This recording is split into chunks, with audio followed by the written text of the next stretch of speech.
आज मी एक प्रश्न विचारणार आहे. त्या इतिहासाची पुनरावृत्ती कोण करतं याचं उत्तर तुम्ही प्रत्येकाने स्वतःच्या मनालाच द्यायचं आहे.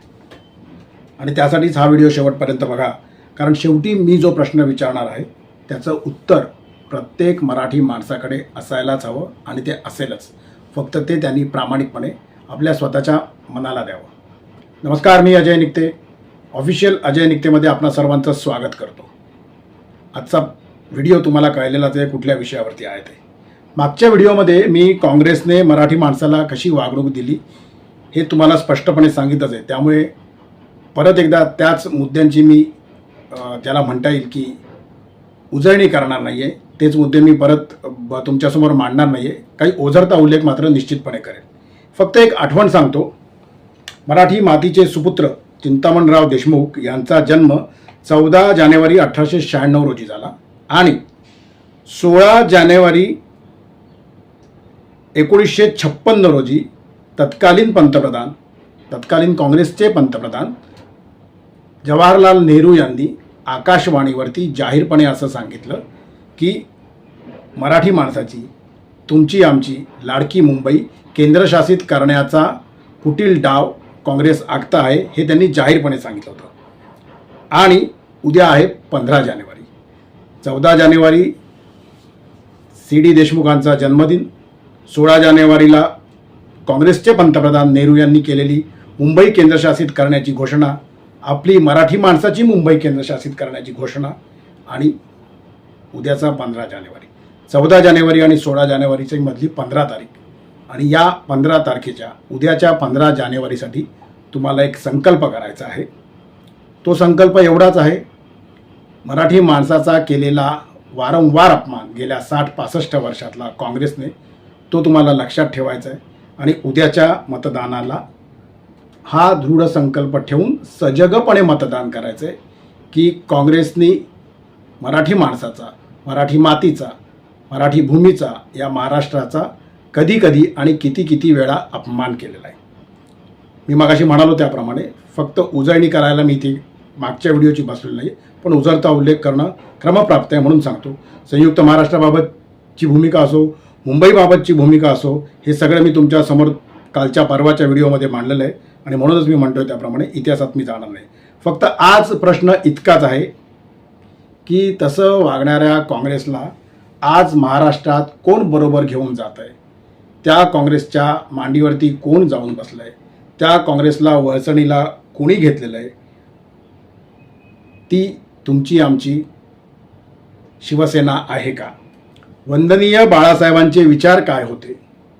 आणि आज जी शिवसेना उद्धव बाळासाहेब ठाकरे यांची शिवसेना म्हणून ओळखली जाते, गणली जाते, त्या शिवसेनेची विचारधारा वंदनीय बाळासाहेबांची विचारधारा राहिलेली आहे का?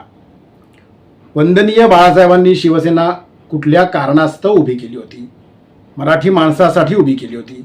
मराठी माणसांचे प्रश्न निकाली लागावेत म्हणून उभी केली होती. मराठी माणसाच्या न्याय हक्कासाठी उभी केली होती.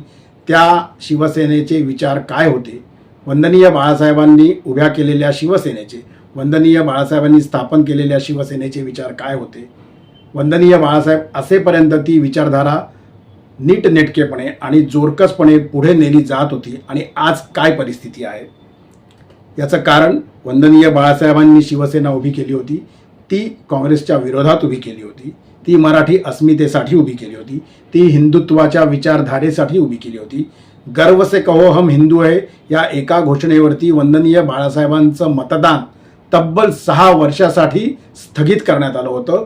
वंदनीय बाळासाहेबांना मतदानापासून वंचित करण्यात आलं होतं आणि ती घोषणा होती गर्व से कहो हम हिंदू आहे. आणि मग आज ती घोषणा घेऊन आत्ताची उभाठा सेना पुढे जाते असं तुम्हाला वाटतंय का? हे तुम्ही तुमच्या मनाला विचारून बघा. दिल्लीच्या दबावाला न जुमानता उभी केलेली शिवसेना वंदनीय बाळासाहेबांची होती.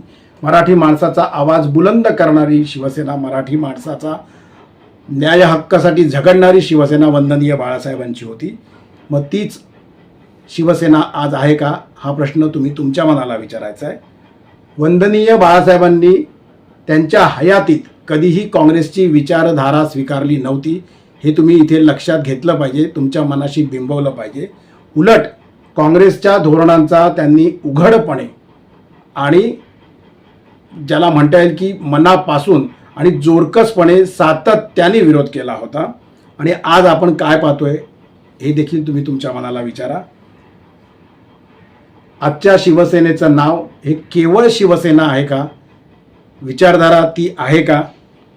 का भूमिका काँग्रेसची आहे आणि त्या काँग्रेसच्या भूमिकेला पाठिंबा देईल, त्या काँग्रेसच्या भूमिकेला सपोर्ट केला जाईल, त्या काँग्रेसच्या भूमिकेला पुढे नेलं जाईल अशी वागणूक आजच्या शिवसेनेची, उद्धव बाळासाहेब ठाकरे यांच्या शिवसेनेची आहे का? हा प्रश्न तुम्ही तुमच्या मनाला विचारला पाहिजे. याचं कारण आजच्या उभाटा सेनेचे विचार हे काँग्रेसचे आहेत का? त्यांचा अजेंडा नक्की काय आहे? भारतीय जनता पक्षाला विरोध असणं स्वाभाविक आहे आणि तो विरोध करणं लोकशाहीमध्ये काही गैर देखील नाही आहे. पण म्हणून वंदनीय बाळासाहेबांची हयात ज्या काँग्रेसच्या विचारधारेला आणि ज्या काँग्रेसला विरोध करण्यासाठी गेली त्याच काँग्रेसच्या बरोबर जाणं हे योग्य आहे का? याचा विचार तुम्ही करायचा आहे. काँग्रेसने कायम मराठी नेतृत्वाला दुय्यम वागणूक दिली हे आपण मागच्या व्हिडिओमध्ये बघितलेलं आहे.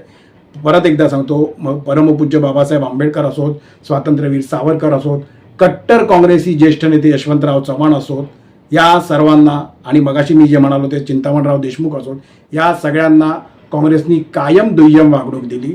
संयुक्त महाराष्ट्राच्या चळवळीत गोळीबाराचा आदेश देणारं हे सरकार केंद्रात आणि राज्यात काँग्रेसचंच होतं. मग तोच काँग्रेसचा इतिहास माहिती असताना आज असणारी शिवसेना जे करते ते योग्य करते असं तुम्हाला वाटतं का? का केवळ सत्तेसाठी आज काँग्रेसच्या बरोबर हातमिळवणी करण्यात आलेली आहे? आणि याच मुद्द्यांवरती, याच विचारांमुळे आज प्रत्येक मराठी माणूस गोंधळात आहे की नाव फक्त उद्धव बाळासाहेब ठाकरे शिवसेना आहे आणि दिशा वेगळी आहे, विचार वेगळे आहेत आणि मनातल्या गोष्टी देखील वेगळ्या आहेत, भूमिका देखील वेगळी आहे. म्हणूनच आजचा हा व्हिडिओ कोणाच्याही विरोधात नाही आहे, वस्तुस्थिती मांडण्यासाठी आहे, प्रत्येक मराठी माणसाच्या मनातली खतखत व्यक्त करण्यासाठी आहे. हा व्हिडिओ तुम्हाला, मला स्वतःला प्रश्न विचारण्यासाठी आहे.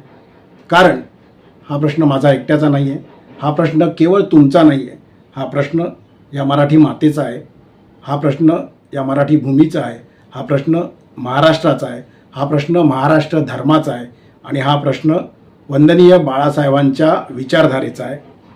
याचं कारण काँग्रेसची साथ वंदनीय बाळासाहेबांना कधीतरी मान्य झाली असती का याचा विचार तुम्ही आणि आम्ही करायचा आहे. माझ्या मनाला मी प्रश्न विचारलेला आहे आणि माझं मन मला सांगतं आहे की कुठल्याही परिस्थितीत कितीही विरोध झाला असता तरी, कारण वंदनीय बाळासाहेब देखील भारतीय जनता पक्षाला कमळाबाई म्हणून हिणवायचे, पण म्हणून वंदनीय बाळासाहेबांनी कधी भाजपच्या विरोधात भूमिका घेतली नाही. आणि म्हणून आजची भूमिका वंदनीय बाळासाहेबांना मान्य झाली असती का हा प्रश्न जेव्हा मी माझ्या मनाला विचारतो तेव्हा माझं उत्तर असतं नाही, वंदनीय बाळासाहेबांना आजची भूमिका अजिबात मान्य झाली नसती. त्यामुळे हा प्रश्न तुम्ही तुमच्या मनाला विचारा आणि अत्यंत प्रामाणिकपणे तुमच्या मनाचं उत्तर तुम्हाला काय येतं आहे ते ऐका आणि सजगपणे मतदान करा. आजचा व्हिडिओ केवळ याच मुद्द्यापुरता होता. ऑफिशियल अजय निकतेला लाईक करा, शेअर करा, सबस्क्राईब करा, बेल आयकॉन नक्की दाबा आणि नवनवीन व्हिडिओंची नोटिफिकेशन तातडीने तुम्हाला मिळत जातील. ते व्हिडिओ देखील नक्की बघा. तोपर्यंत आपली रजा घेतो. धन्यवाद. जय महाराष्ट्र.